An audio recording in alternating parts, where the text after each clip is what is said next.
Hello everyone, thank you for joining us today for the Reunion Marketing and Contact at Once webinar, What Multiple Studies Revealed About Dealerships Google My Business. We're using ClickMeeting as a platform today, and if you have any questions, feel free to use that chat box on the left-hand side, and we'll respond towards the end of the presentation. My name is Aaron Evans, and I'm the Digital Marketing Coordinator for Driving Sales, and I'll be moderating today's webinar. Our speakers today are Dave Sponicky and Denise Chuddy.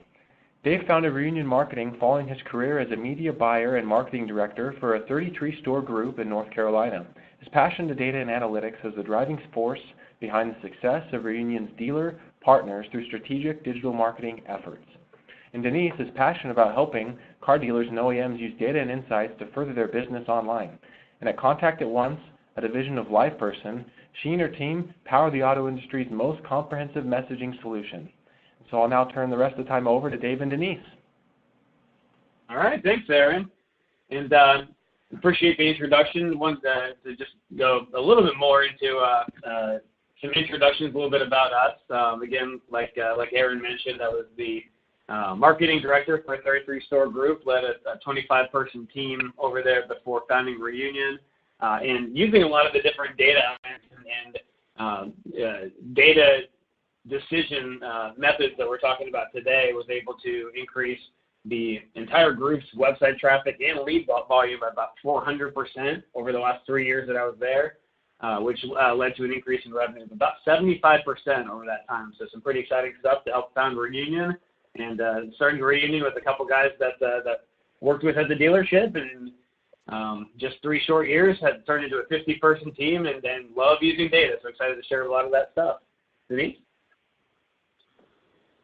Hi, everyone. Denise Chuddy. So Dave and I have been industry friends, and actually friends for several years now. And I think what we are excited about to show you in this webinar is some of the behind the curtains on the results we're seeing with Google My Business. I think Dave and I share that passion for really helping dealers understand new competitive advantages to access new audiences, connect with more shoppers and owners.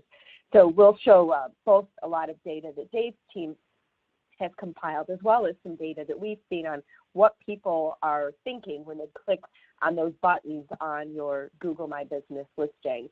And my background is also deep in automotive. Started at Cars.com in the late 90s when it launched, and was at Google in the early 2000s, heading up their automotive team, and now at Contact at Once. Really excited to share with you all what we see when people message dealerships on the Google My Business listing. Yeah, Denise, really excited to co-present with you today on this one. Denise and I are always talking data and always sharing ideas and insights. And one of the most passionate people I know in the space is Denise. So excited to go through and talk through some stuff today. And what will we be reviewing? We're going to start off with just a couple of Google My Business best practices, some things that you can take to your dealership. That's a much more robust platform than it has ever been, and they continue to innovate over at Google. Some studies and research into shopping behaviors through some of the results that we've seen at Reunion, and then the Contact at Once has done, and some very, very, very compelling studies to help give you perspective on just how consumers are acting, and how your dealership stacks up to other dealerships across the country. And finally, just some new innovations, some of the new aspects of Google My Business, and things that you may not know about how to create more engagement, more shoppers, and drive more visibility to your dealership. Hi, Dave. Before you get into all the data, I just wanted to quickly point out that people can chat on the left rail there. I see Keith is already chatting with us, so folks want to chat in questions, please feel free to do so. Yeah, and Denise, with the screen here, for me, I can't see those chats the same way, so maybe that's something you can keep an eye on, and we can either you got it answer questions at the end, or maybe some of them we can answer during. Is that fair? That sounds great. Yep, chat away, folks. We're ready. All right. Yeah, please ask questions. We love this stuff, and you'll see that as we go through some of the information here we're going to present. But I mean, one of the most exciting pieces about Google My Business is a lot of dealerships across the space just don't know how robust the platform is, and how doing the right things and some of the best practices we're about to share can dramatically increase your visibility. Just a couple examples here, some dealerships that didn't have a very optimized Google My Business page, and they weren't showing up for a lot of different searches where people were looking, for the, products or service offerings they have at the dealership or the dealership itself. And when you do things the right way, you can see increases of thousands of more eyeballs looking at your page, interacting with you, calling you, sending messages, and, texting and chatting with you. And the opportunities are immense. So, before jumping into, some of those best practices, that would be a good idea to just look at, the anatomy of what a great Google My Business page looks like. It's a lot bigger than maybe some of you who have not been paying attention over the last year and a half, may have thought. That there's a lot that goes into these different pages now, a lot of information. And let's just talk through a couple of those things right here. I mean, you look on the left on the desktop, of course you have your dealership name, your reviews. The reviews are incredibly important, and then we'll go into some of the data studies about that in a little bit. We'll just scroll down the left here. Questions and answers. This is an area where I would say, it's got to be somewhere about 95% of dealerships are not taking advantage of this piece, and we'll talk through some best practices there. But people can ask questions, and you can ask your own questions, and there's a lot of opportunity there to help demonstrate who you are as a dealership and how helpful you can be. What times people are coming into your website, using that GPS information. What are the busiest times? Different Google My Business reviews there. Competitors oftentimes show up there at the bottom. The chance to engage and go to your website, looking for directions. All your, of course, citations, your name, address, phone number, all those pieces. Other directories are back. This is something that came back about 2.5 years ago, where they removed directories from sites like Car Gurus and Facebook and DealerRater.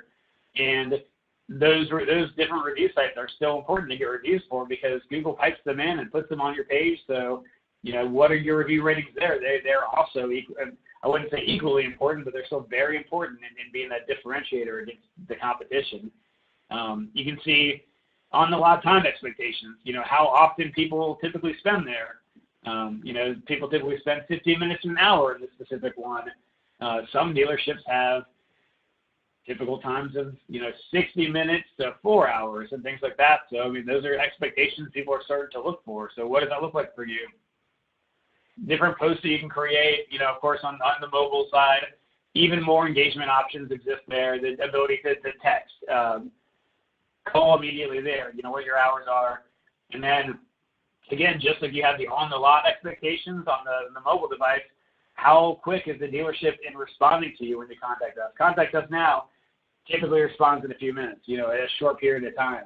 That can look very different if you are not answering people that are calling as quickly as you could, and that can be a deterrent. So what do these things look like? And, the first challenge is to just go check your Google My Business page, look at the whole thing, and look and see how it looks to you. But Dave, before you go on, we have had some questions. Can you go back Sure. to that anatomy? So Jeff Garris, he had asked, and this is something I hear a lot of dealers ask us, is, there's frustrations on the listing because you can only provide, as a business, only one phone number and one set of operating hours, but the parts and service is different than your sales side, right? So do you have any best practices? I'll share what we see on the messaging side, but do you have any best practices, or do you have any advice, or do you have any knowledge of Google's plans to enable multiple? I know at this point they don't, but do you have any knowledge? Well, that we have actually successfully, for some of our stores, been able to sync up, and Google allows you to have a separate listing for your service now, a separate listing for your parts, and we've been able to sync up for some dealerships. They are not as quick as I believe that they're going to be, but it's becoming a best practice to be able to have a separate listing for your service, so you can have those different phone numbers for those different purposes, and you can sync those up together. It's going to be, I think, a common practice for everyone here, over the course of the next 6 to 12 months, but I would recommend to build out that separate page for your service department and have that separate information in there, because it gets a lot of discovery searches and a lot of visibility from people looking for service in the area. Okay. And George Nanny, hi George. He actually just typed in that Google recently released departments that dealers can take advantage of and create the parent-child. So that's what you're talking about here? Yep, exactly. And the sync doesn't happen as easy because you can sync them all together as I think that it's going to be. It's a little bit clunky, but I mean, like I said, we've been successful in syncing up a number of them so far, and sometimes it takes a couple weeks to get them to sync, and sometimes it happens right away. So it's just one of those things that you got to play on Google's playground, but it's definitely the recommended best practice to go with, and again, I think it's going to be a lot more streamlined as they continue to work out the kinks. Thanks for that great discussion. Yeah, thanks, guys. All right, so, I mean, we're going to talk through some of these best practices here, starting off with citations. Basically, citations are just, the name, address, phone number, website URL, the different bits of information about your business. And the reason that this is an important thing is that you want to have consistent citations, a consistent name, address, phone number across all the different directories that are out there for two reasons. One, consumers are looking across these different directories, so you want to make sure that you have the right address and phone number. You would be surprised at just how many dealerships don't have this consistent across the board. But Google also assigns, authority and relevance to the dealerships that have those consistent citations across all the different directories. When they see that you have all the same information, they see as being having,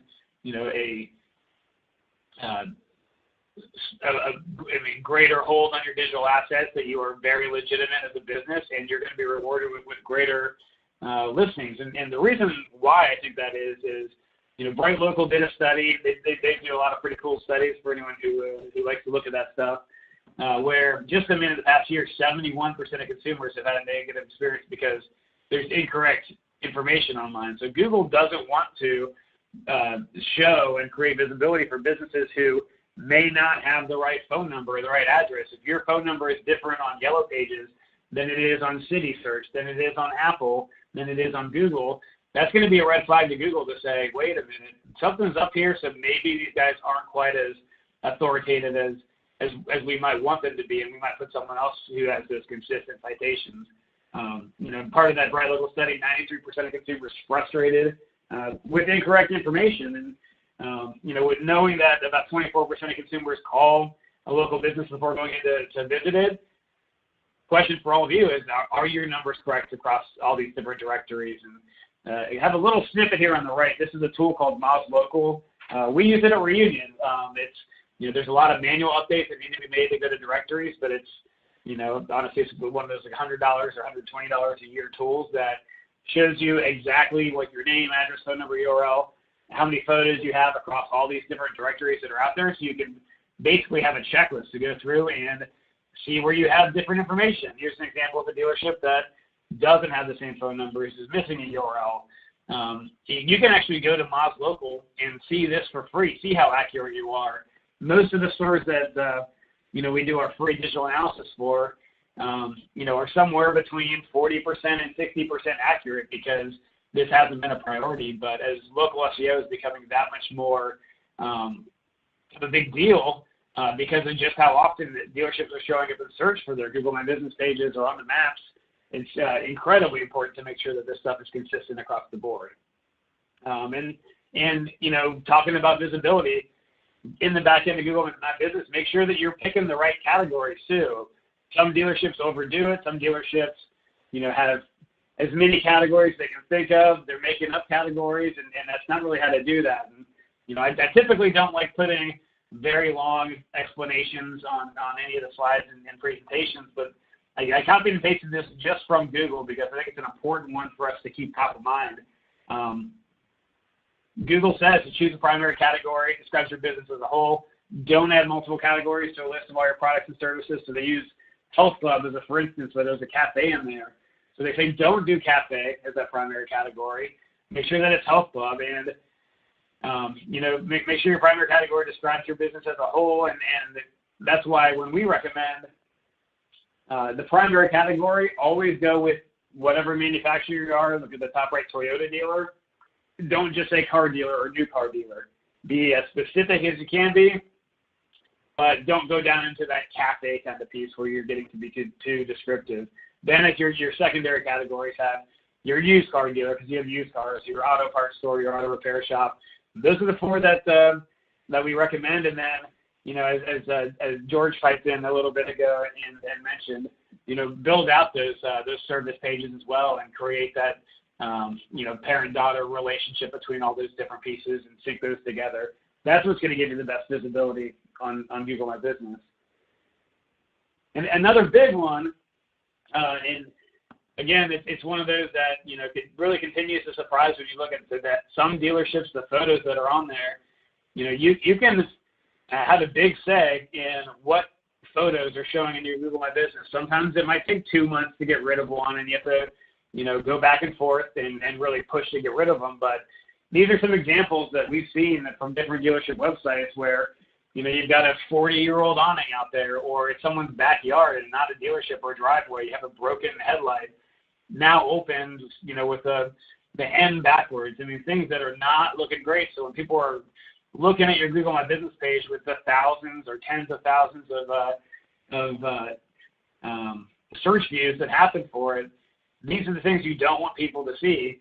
Instead, make your dealership shine, and how great your photos look. And it's one of those things that, sometimes gets overlooked, but you're talking about thousands of people that haven't even been to the website yet in a lot of cases. Make yourself shine. And Google, again, as they continually to update the, and add elements to Google My Business, there's a lot of stuff you can do on here now. I mean, customers upload different photos. We've seen toilet seats, really, that customers have uploaded. So you really got to pay attention to this to make sure that they're not uploading some bad ones. But you can upload things that, upload interior shots, exterior shots, different vehicles that look great, at the dealership and your team, and show that culture and show, your happy team being helpful and all the different commodities. I mean, look at this service day where they have this little lounge and coffee shop here at this dealership that really shows great on here. And so what we recommend is, 3 exterior, 3 interior, you get 3 photos of just happy customers, 3 team photos. Again, those are all cultural things to just show, how strong your culture is and how happy folks are. Do a photo of service, get multiple vehicles in there, and you can add a video now, 30 seconds, where you can just talk about some of your dealership value propositions, the differentiators, the things that make you different, again, showing how helpful you are in that great culture. And then one thing to keep in mind, a lot of people complain about that initial photo that's showing on there. The primary photo that shows is usually the one with the most engagement, the most people liking it. So, I mean, pick the photo that you want the best, and then just create an environment where there's more people engaging and liking that photo, and that's the one that's going to show. And it does take work sometimes, and sometimes it's a little bit of a pain in the neck, but you can really make your photo shine out there, on your Google My Business. Dave, can we stop before you go on? There are a few questions. Go back to the photo. Yeah. So Right. On the photo, so Maxine, that was her question on the primary images. So you had addressed she'd like to change, the primary images. Sometimes they have prime images. So your recommendation is try to figure out how you get people to like the photos that you prefer, that you think best represent your brand. Did I get that correct? Yeah, and you can do that through, fun things like social media and get, link to that photo and say, hey, don't you love this great photo? Would you mind going on to, clicking through and liking it? Show your support. And, it takes a little bit of effort. One of the things I wouldn't recommend is having everyone at the dealership just go in and like it at the dealership under the same IP address. And you never want to game Google, but, it is the photo that you want. So, creating that engagement and those likes on that primary photo almost always gets that to be in that top spot. And it takes some finagling, but you can make it happen with a little bit of that effort. Okay. And then Martin asked if it's possible to get rid of photos that are posted by consumers. It is, and it's a pain in the neck sometimes, but it is. You just got to go in there and work with Google sometimes to remove them. I would say it's actually one of the bigger frustrations from our SEO team and our marketing teams internally, because it will sometimes take a couple months to get rid of. And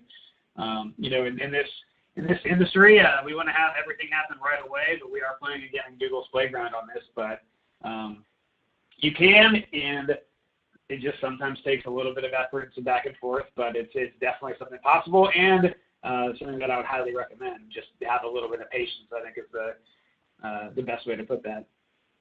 And is that possible through your Google My Business account? Is that where you would reach out to Google to eliminate some of those photos? Exactly. And we're fortunate at Reunion that we have that relationship with Google as a premier partner. So not that we get preferential treatment, but we do have a little easier access that helps us out and makes our lives a little bit easier in this kind of things. And so those are the questions on photos, but when we have a point when you start talking more about the anatomy of the page, we do want to pepper you with some questions on call tracking numbers, so be prepared, Dave. All right. Okay. Yeah, absolutely. All right. Another best practice, business descriptions. I think it's been about a year or two since this one changed. You can have 750 characters. About 250 of those show, but you want to have a full description. Use as much of that 750 as you can, but tell a story. Don't keyword stuff it. I mean, you want to make sure that you have, the value propositions of the dealership, the differentiators of the competition, but also make sure you do include the words that describe, the vehicles you have on the lot and some of those things. But don't keyword stuff it, but use all of it because these are some of the things that help play in terms of increasing that visibility, but also help tell that story for the folks that are looking at it. And again, the first 250 characters are what show before they read more. Jam-pack the first 250 with the most compelling information. And this is, I think, one of the biggest missed opportunities for dealerships across the country. It's the questions and answers section, and most dealerships are not taking advantage of this. People are going in here. I got a couple examples of some of the stuff that's happening out here now. But before jumping into some of these examples, you can ask your own questions on here. You can go in, ask questions, and answer your own questions, and be that authority. And not only does that help with your visibility and asking the kind of questions that people are going to be searching for, but you can really showcase the great customer service and all those kind of things. So dealerships not paying attention. Here's one. Hi, can you tell me how much is the Toyota maintenance plan for my Toyota Avalon 2015? Someone who's not from the dealership, a local guide, just says, no, call customer service, Happy New Year. And that could come across even as sounding like something from a dealership responding to that. You can see how that wouldn't go over well, or this person is worried about getting arrested over a warranty for whatever reason, and then another local guide not working in a dealership's like, I don't have that problem. You never know. I hope you can get that issue resolved. Those are the kinds of things that you can be answering and really create a much better customer experience, not just for that individual, but for everybody reading these things. Would like to schedule appointments for next Sunday, and then you can do that. That's spelled, without an A and the U, looking very unprofessional. So big opportunity here.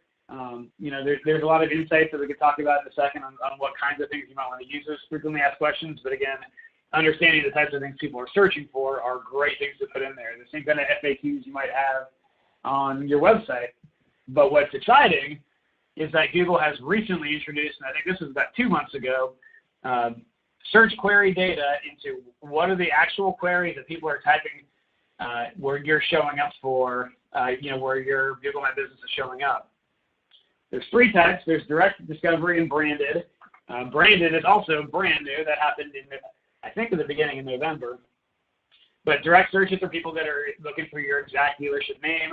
Discovery searches, people looking for category, product, or service, like Audi dealership near me or Toyota service in your geography. Branded is people looking for those things that have a specific brand. Maybe it's just Ford or Chevy or those kind of things.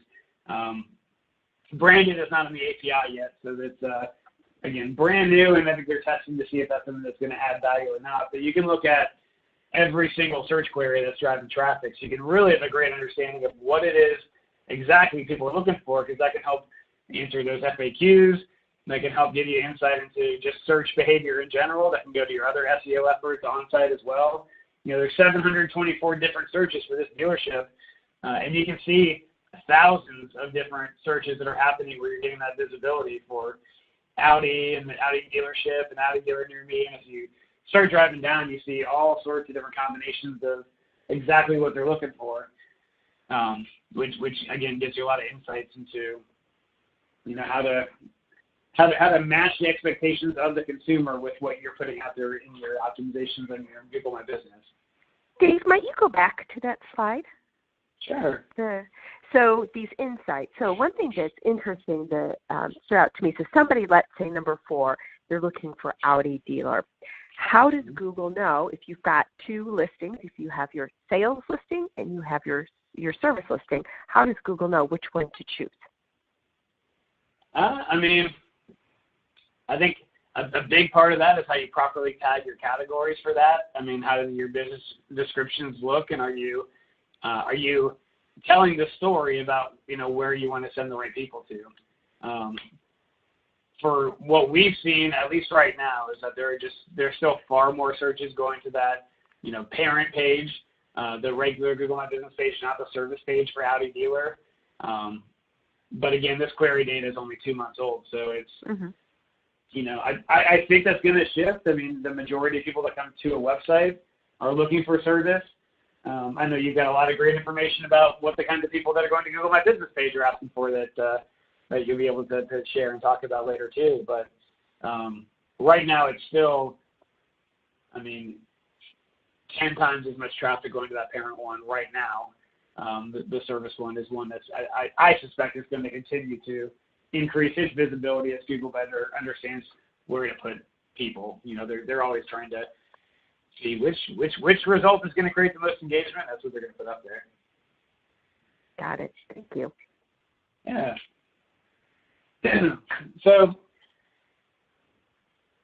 a lot of familiar faces that are on here that know that we at Reunion and at Contact at Once, we love research and we love data and we love better understanding how consumers are acting and behaving and how dealerships compare against each other. So one of the things that we love doing, we have our dealership network where we're comparing things on the website where, how efficient is your homepage, how much engagement and conversions are happening on your search result pages or your VDPs, and how do you compare to other dealerships across the country. And so that same kind of mindset is something that, we've built some different studies around reviews and the different elements of Google My Business that matter. And one of the reasons why I think that's important is, especially back in my days when I was working as the marketing director for that group, one of the biggest questions that I was always asked is, well, what's the competition doing? How do I size up? How do I compare? And I think that's one of the most exciting parts about understanding the entire landscape and really what the best of the best are doing and, what those that have a lot of opportunity, may not be doing, so that you can create an environment on your Google My Business to create those best results, best-in-class results. So, a lot of people look at, well, the average dealership has this many reviews, or, the average dealership is that. Averages can be so skewed by some of the high outliers or, bottom feeders that, it doesn't get that great perspective. So we like to look at, what are the top 20% of dealerships doing? What are the bottom 20% of dealerships doing? And that gives great perspective to how you stack up against the competition. And so, let's talk through some of these numbers and then, go back and look at your results and see how you stack up. So again, the average review count and the total number of reviews for dealerships across the country is 335. That is skewed high because the median, the middle one, is 245. Again, that's skewed high by some of those best performers out there. You see one above 2,000 out there. The top 20% of dealerships, though, are above 500 reviews. And the bottom 20% are 83. And you can see, just looking at this graph, there's dealerships that have sometimes 15, 10, or fewer reviews. And so when you look at what the rest of the dealerships are doing around the country, where do you stack up? And are you going to be able to really let your dealership shine or be best in class and be, have that differentiation against the competition? Review ratings, conversely, that's very consistent. Almost every dealership is about a 4.5, 4.4. Very little variance across the industry. That's, if you have below a 4, that's a major problem that you want to get taken care of.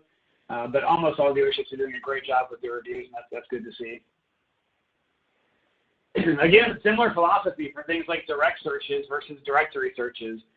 Direct searches, again, that's where people type in your exact dealership name, and discovery searches are more the, Toyota dealer near me, Audi service, those kind of things.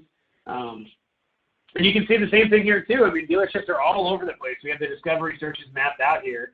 And, this is the case really just about every element of digital marketing where there's just such a wide range of results that happen.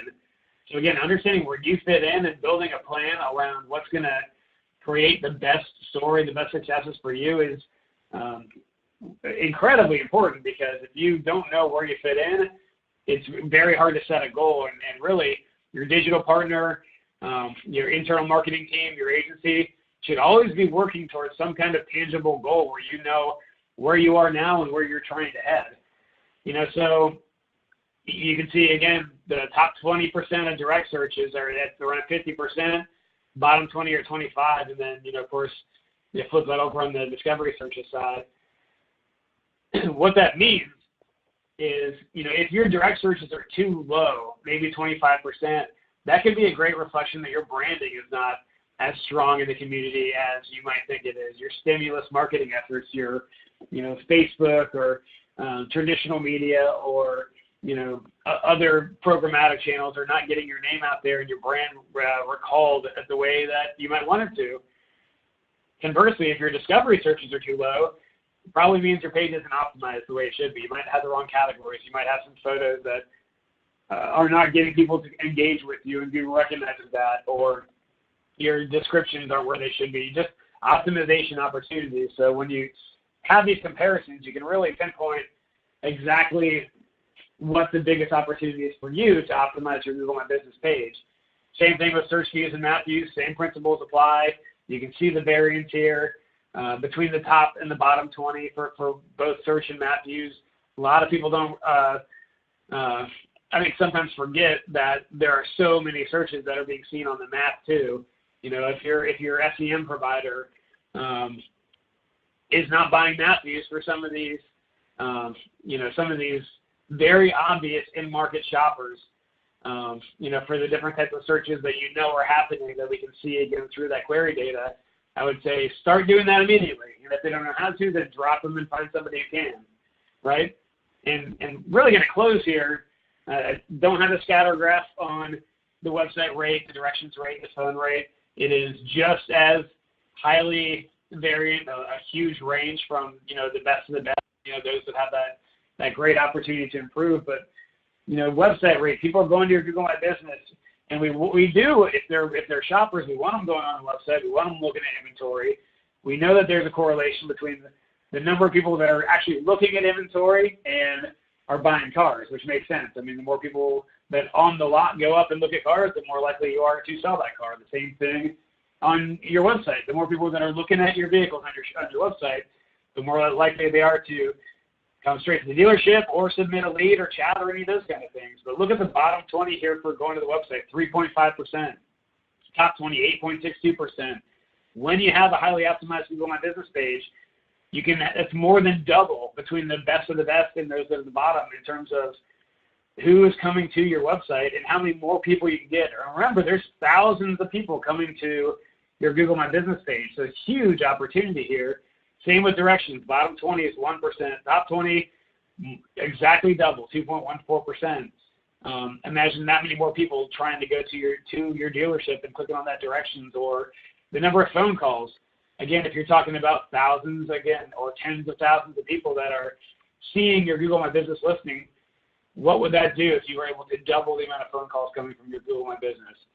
And when you build out a plan the right way, the opportunity is tremendous. And so where do you fall in this? And do you have a plan to take the right steps to get yourself, with a better Google My Business environment, more highly optimized and more engaging, and more compelling storytelling going on there?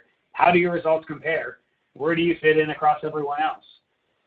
And I'm going to finish here before I transition over to Denise. Just look for more information. I mean, Denise and I both of our companies, we love doing data studies. Google does not yet release the the query data to their API to mass upload. You have to look at it one page at a time, 10 queries at a time. As soon as that happens, we'll be releasing a study there, similar to the one we did with Search Console, where we found 95% of all of the searches that were driving traffic to a website were 5 words or less, and all of the top 50 1-word, 2-word, 3-word combinations. The more we know about how consumers are shopping, the more you can build an experience that matches their expectations, and that's what marketing is all about, is understanding what they want and what you have and creating that environment. So look for more of that to come. Some exciting stuff as Google continues to build upon that, and obviously we're excited. And Denise, I'm going to pass it over to you here to talk about some of your studies that you've been able to. Can you go back Sure. a couple slides? We have a few more questions. You're not going to get off that easy yet, Dave. Yeah, so let's go to the review piece of it, where consumers are uploading reviews.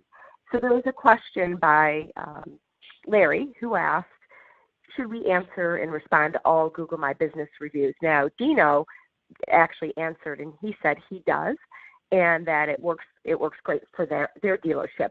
For you, Dave, I know you manage several hundred Google My Business accounts for dealers. What is your best practice? Yeah, it's one that really makes a lot of sense to answer each and every one of them if we can. It shows a greater level of customer service and support. And, honestly, this is the kind of thing that, we talk to dealerships about. Let it be someone at your dealership who can really answer those questions the right way. I mean, that's something that you can outsource to different folks, but realistically, you're talking about, anywhere from like 5 to 10, maybe a week.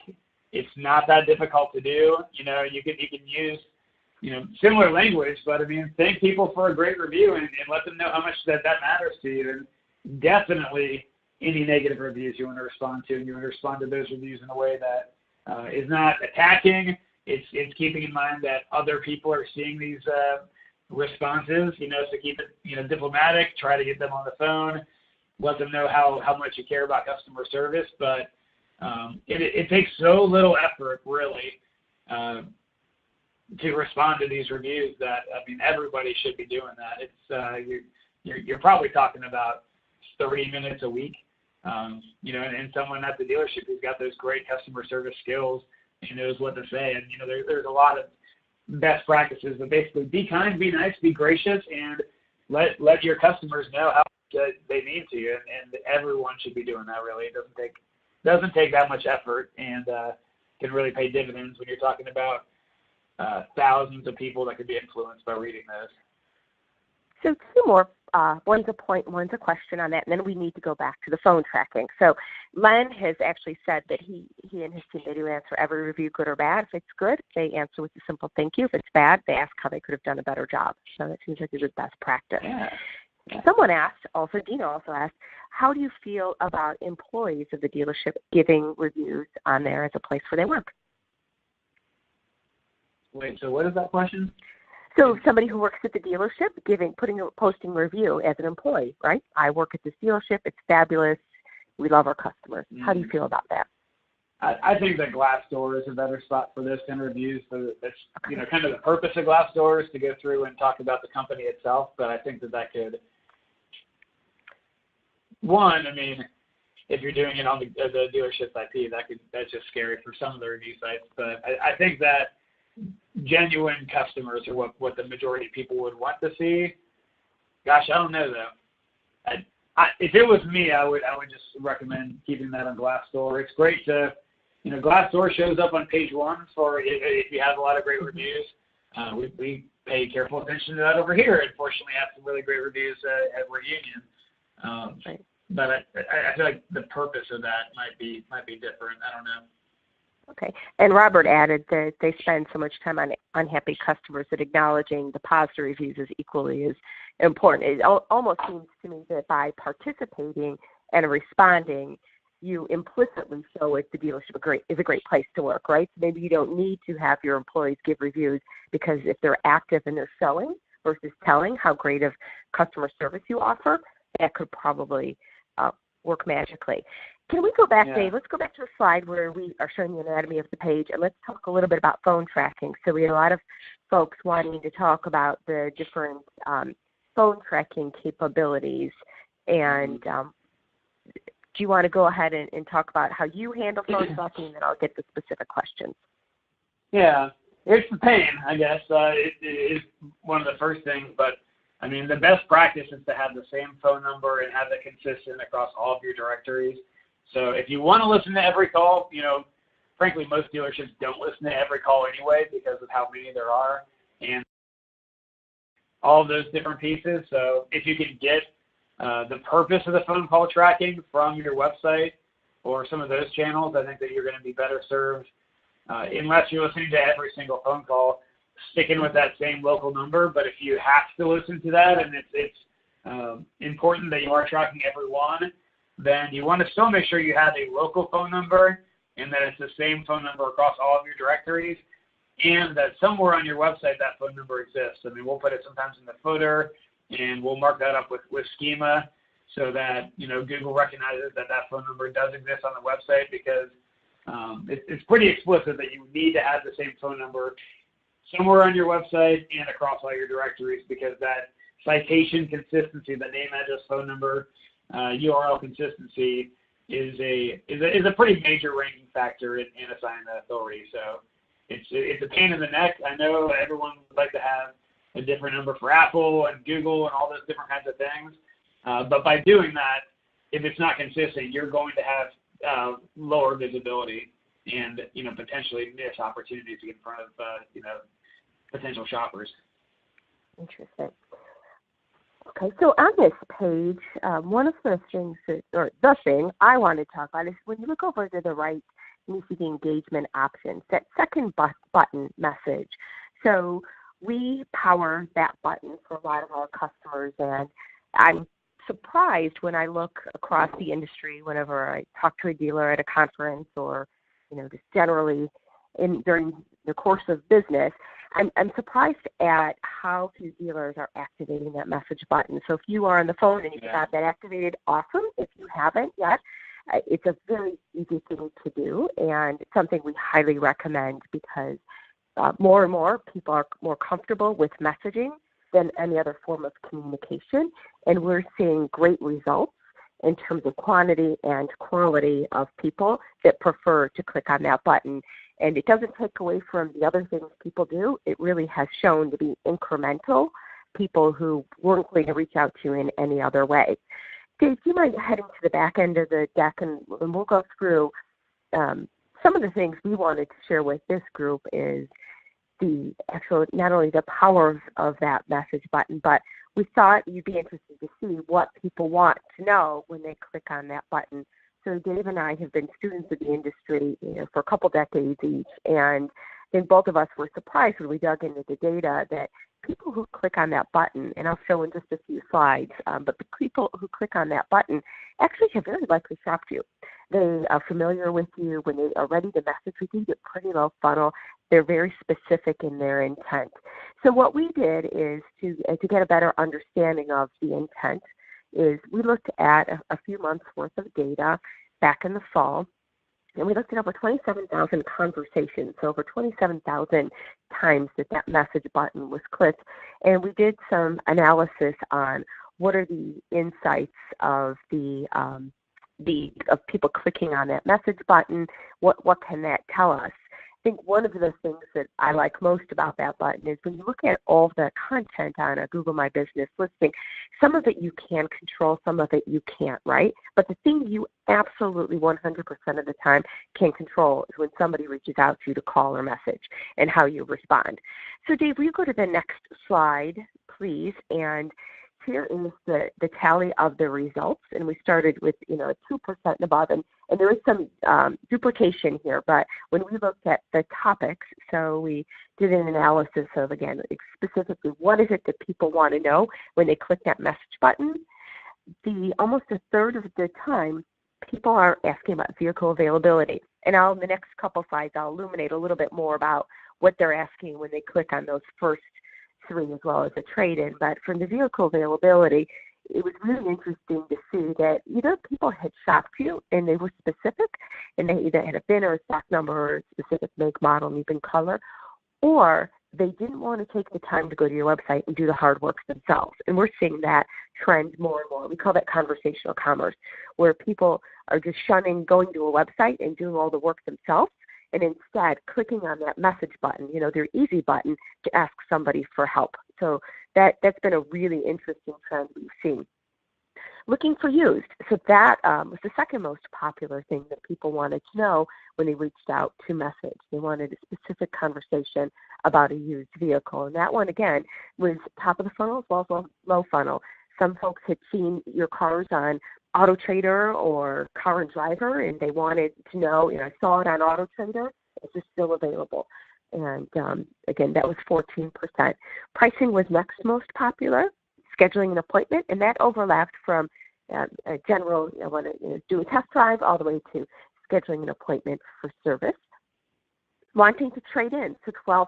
I know a lot of the customers I talk to are in need of more used cars, so that was a good stat to see that clear 12% had a vehicle to trade in. Promotions, right? There's a lot of offline promotional activity that drives people to click that button and want to ask. I saw the 0% down or across Labor Days. That's still available. Then we've got credit concerns.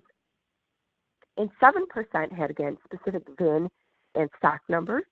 Looking to buy seating options. I'm going to call it just a couple more before we go to the next slide. But one of the things that was really interesting to my team was 6% of people just simply wanted to know, is there a captain's chair? Does this have a third row seating? And we did a little fun little game in my office where I asked people, go to a dealer website, go into to an automaker website. How easy is that to find? You know what? It's pretty difficult if you wanted to find just a general make, model, and what type of seating options they have. It's certainly there, but again, we saw people kind of giving up. Like I went and I did all this searching. I couldn't figure it out. Help me. Hours of operation down to test drive, and there was one more I wanted to pull out. Oh, looking for parts. That was encouraging, a full 3.3%. And one last one, 5% looking for oil change. That explicit, I need an oil change. That one was, again, a pure 5% of people just with that simple ask. Dave, just go to the next slide. Please just right before we do, I just wanted to reiterate, right when you guys released this study, I think I called you same day because I was so shocked at how many of these different types of messaging were sales related. My gut, my intuition was saying it was going to be 70% service, but it was, so many of these things are having to do with sales, and that was, I think, really kind of an exciting thing, but way outside of our expectations internally, which is why looking at the data is so important, I guess. But it was one of those wow moments for me about, gosh, what a no-brainer it is to have this turned on, because these are real shoppers looking for sales-related info. Can I point out one other one that was ironic to us? 4.4% were requesting calls from dealer. And when we read those transcripts, it was people who said, I called the dealership, I couldn't get through, or somebody was supposed to call me back. That was really interesting. So we liked having that second option for people who just got lost in the shuffle of things, right? And, really wanted to talk to a dealer. So you can start to see how different media all interact. And so specifically, we have 3 slides here. On some of these, we wanted to dig a little bit deeper and give you the voice of the consumer. For vehicle availability, again, it's the number one conversation driver. Across the segment of dealers we looked at several hundred. There were 331 conversations a day. 9% did create specific VINs or stock, and they were generally interested in availability, but most haven't typically really honed in on that yet. 8% of visitors were also inquiring about pricing. That should be no surprise, right? Those work together. And 6% were interested in setting up a test drive. So the top 3 questions: is this car still available? Do you have any insert make, model available? And looking for certain VIN that the person saw online or in person. And you can see over to the right, we can see the word cluster of when people are asking for vehicle availability, it also then starts to bleed into, well, can my credit score get me into that? Can I come see it next week? What's the down payment required?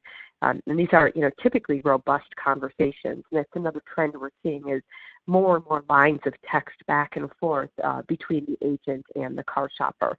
And some of these specific, we wanted to pull specific from the car shopper. You can see, do you have more stock than what's listed on the site? I saw you use Avalanche, but I don't see it in your inventory. I'm interested in the specific make model. Do you still have that 2015 MDX? And is the Demon available? If so, what's the price? So the second most popular was about pricing conversations.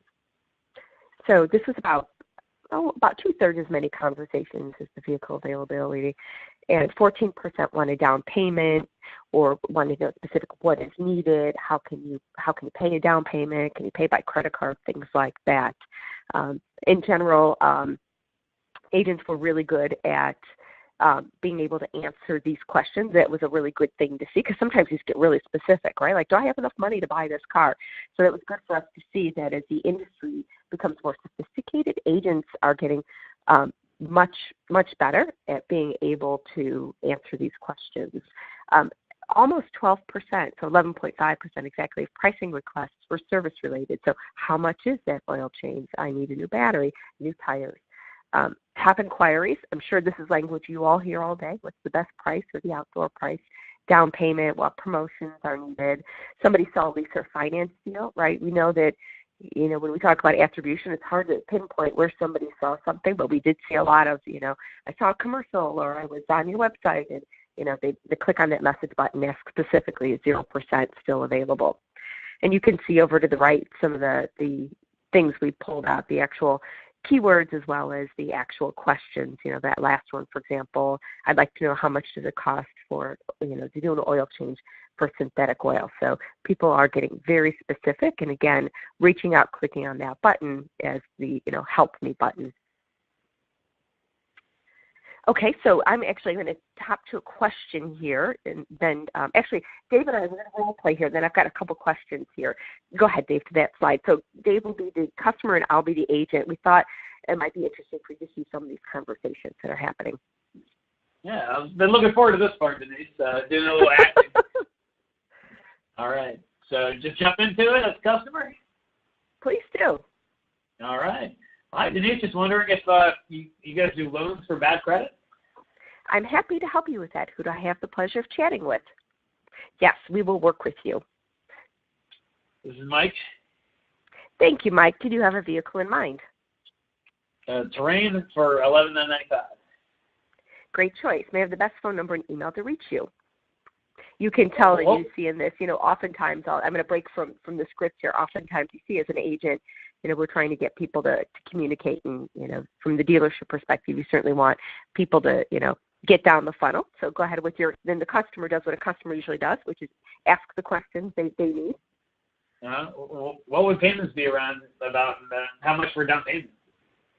Bear with me for a minute while I'm checking that for you. So due to several factors, the sales team will be able to provide that to you, and then you can see the customer provides their email, and then the agent wraps it up with, awesome, we'll contact you soon.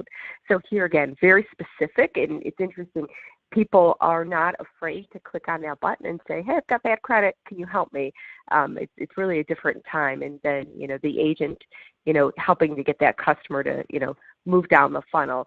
And then on the next real true life example was somebody here asking about lease payments for Subaru. Take it away, Dave. Yeah, how much is the down payment for a lease new Subaru? I'd be happy to help you with that. Who do I have the pleasure of chatting with today? Dan. Nice to meet you, Dan. The down payment is required for lease is the first month's payment. Smiley face. Crosstrek? What kind of vehicle are you interested in leasing? Crosstrek. Would you be interested in coming in and checking some out and seeing what your payments would look like? Is there still zero APR? We have 0% on other models, but not the Crosstrek. The Crosstrek is at 2.9% up to 63 months. Well, what models are currently at 0%? The Forester, Outback, Legacy, and Impreza. Do you have time to come in for a test drive? The least down payment for a cross-check, what other cost fees would be needed in that down payment? All that is required in a down payment is at least the first month's payment, smiley face. So again, we wanted to pull out these examples to show how specific people get. These are like the phone calls you get, right? And people are starting to feel more and more comfortable peppering with, 19, 20, 30 different lines of text to be able to get the information they need. And again, in this case, I think we'd all agree on the right-hand side, that person probably could have found on the dealer website or at Subaru.com, could have found a lot of that information they wanted, but instead they're opting to click on that message button and have a conversation. So David asked a question here about Google My Business conversations. He was asking how many text messages are happening with the stores. They're seeing very little volume in the messaging feature on Google My Business. So what we saw in this study of 27,000 conversations, the average dealer got about 30 messages in a month, so roughly one a day is what we've seen, and we're seeing that grow.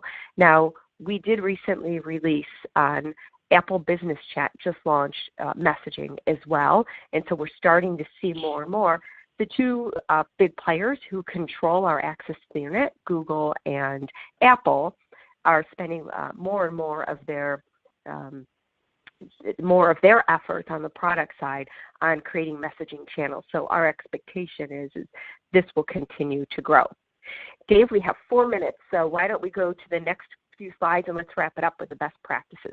So I'm going to quickly go through this one, trade-in conversations. We know that many of our dealers really enjoy these conversations because he's a real serious shopper, somebody who's already thinking of getting rid of their current vehicle and to get a new one. So a lot of these start out with is, hey, how much is my trade value? And they end up in very robust conversations about getting into other cars.